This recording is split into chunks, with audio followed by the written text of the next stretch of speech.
आपके सामने पेश हैं टॉप 10 बॉलीवुड हेडलाइंस जो इस समय सोशल मीडिया में छाई हुई हैं।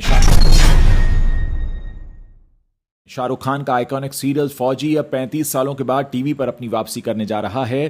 फिल्म मेकर संदीप सिंह ने दूरदर्शन के साथ मिलकर फौजी 2 का अनाउंसमेंट किया है। ये शो सेना के लोगों की चुनौतियों, संघर्षों और दोस्ती पर आधारित होगा।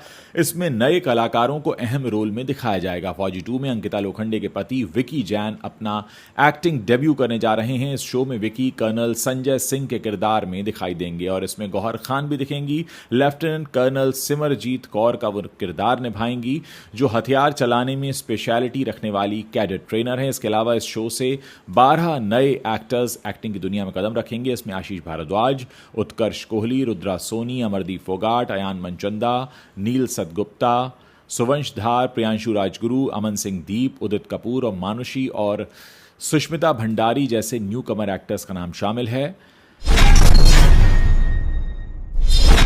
दूसरी खबर, एनसीपी नेता बाबा सिद्दीकी की हत्या के बाद अब comedian Munawar Faruqui gangster Lawrence के निशाने पर हैं। मुंबई क्राइम ब्रांच ने हाल ही में खुलासा किया, मुनव्वर का नाम गैंगस्टर की हिट लिस्ट में शामिल हो चुका है। मीडिया रिपोर्ट्स बताती हैं कि मुनव्वर सलमान खान के खास होने के अलावा धर्म को लेकर दिए गए अपने विवादित बयानों के चलते लॉरेंस के निशाने पर हैं। इससे पहले सितंबर में मुनव्वर पर हमले की कोशिश की गई थी जो नाकाम रही थी। मुनव्वर एक फ्रेंडली मैच के सिलसिले में दिल्ली पहुंचे थे, तब उनके होटल की रेकी की गई। 15 सितंबर को उन्हें जान से मारने की धमकी मिली थी, जिसके बाद वो जान बचाकर आनन फानन में मुंबई लौटे। और टाइम्स नाउ की रिपोर्ट बताती है कि लॉरेंस गैंग ने मुनव्वर की रेकी की थी और वो जिस फ्लाइट में दिल्ली गए थे उसी फ्लाइट में इस गैंग के 2 शूटर्स पहले से मौजूद थे। सुनने में आया है कि मुंबई पुलिस अब सलमान की सुरक्षा बढ़ाने के बाद कॉमेडियन मुनव्वर फारूकी को भी सुरक्षा देने जा रही है।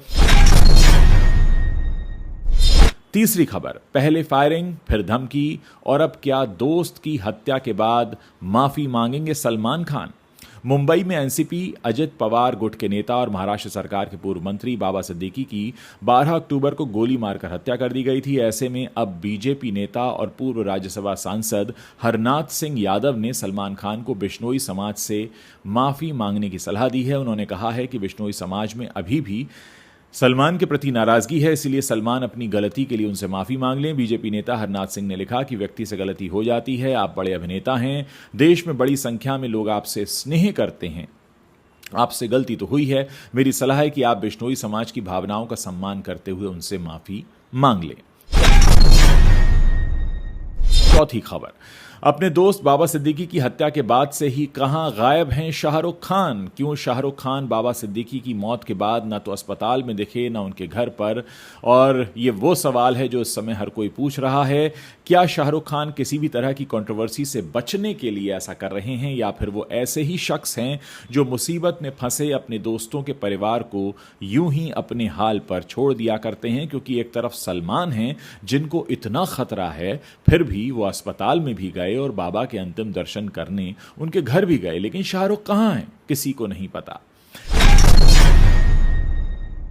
पांचवी खबर, कई सालों से घर पर खाली बैठे हर्षवर्धन कपूर को अब मिल गया है काम। अब वो फैशन ब्रांड ज़ारा के कपड़े बेचेंगे। फिल्मी दुनिया में नाकाम रहे हर्षवर्धन कपूर अब मॉडलिंग की दुनिया में अपनी किस्मत आजमाने वाले हैं। वहीं कुछ लोगों का मानना है कि नेपो किड्स को इस तरह इनकरेज करने वाले ब्रांड्स का वो बॉयकॉट करना चाहते हैं। आपको बता दें, हर्षवर्धन कपूर सुपरस्टार अनिल कपूर के बेटे हैं।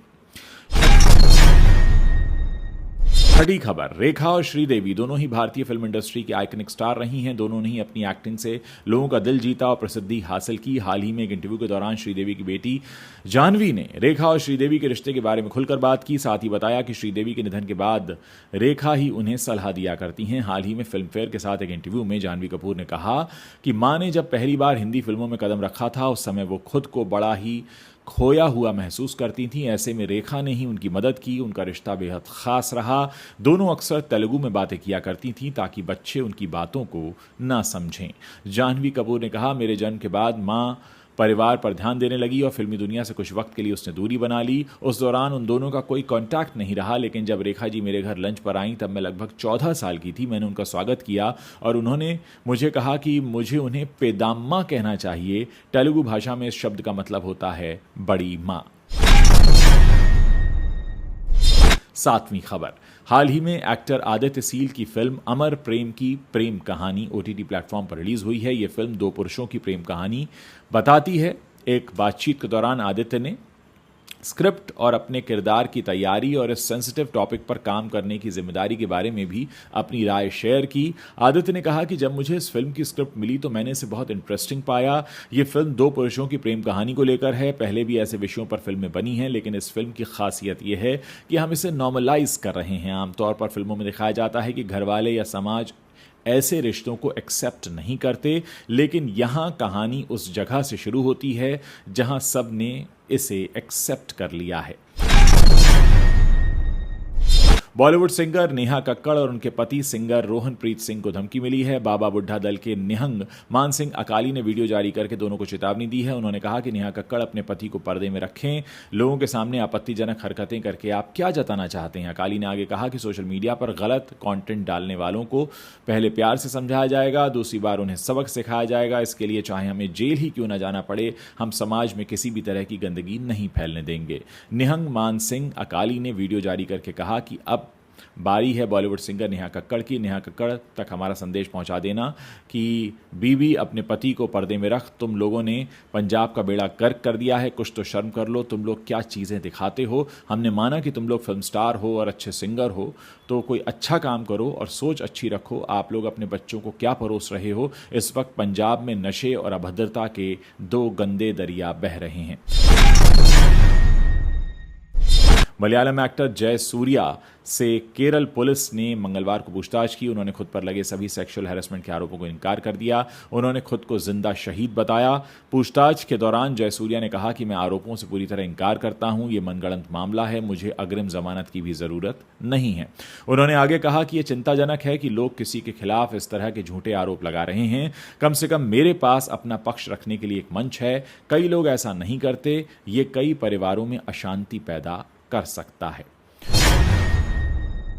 उधर 10वीं खबर मलयालम एक्टर श्रीनाथ भासी को लेकर आई, जिन्हें मंगलवार को पुलिस ने एक सड़क दुर्घटना के सिलसिले में गिरफ्तार किया। हालांकि बाद में उन्हें जमानत पर रिहा कर दिया गया। मीडिया रिपोर्ट्स के मुताबिक कथित तौर पर जिस कार से वो ट्रैवल कर रहे थे वो एक बाइक से टकरा गई थी।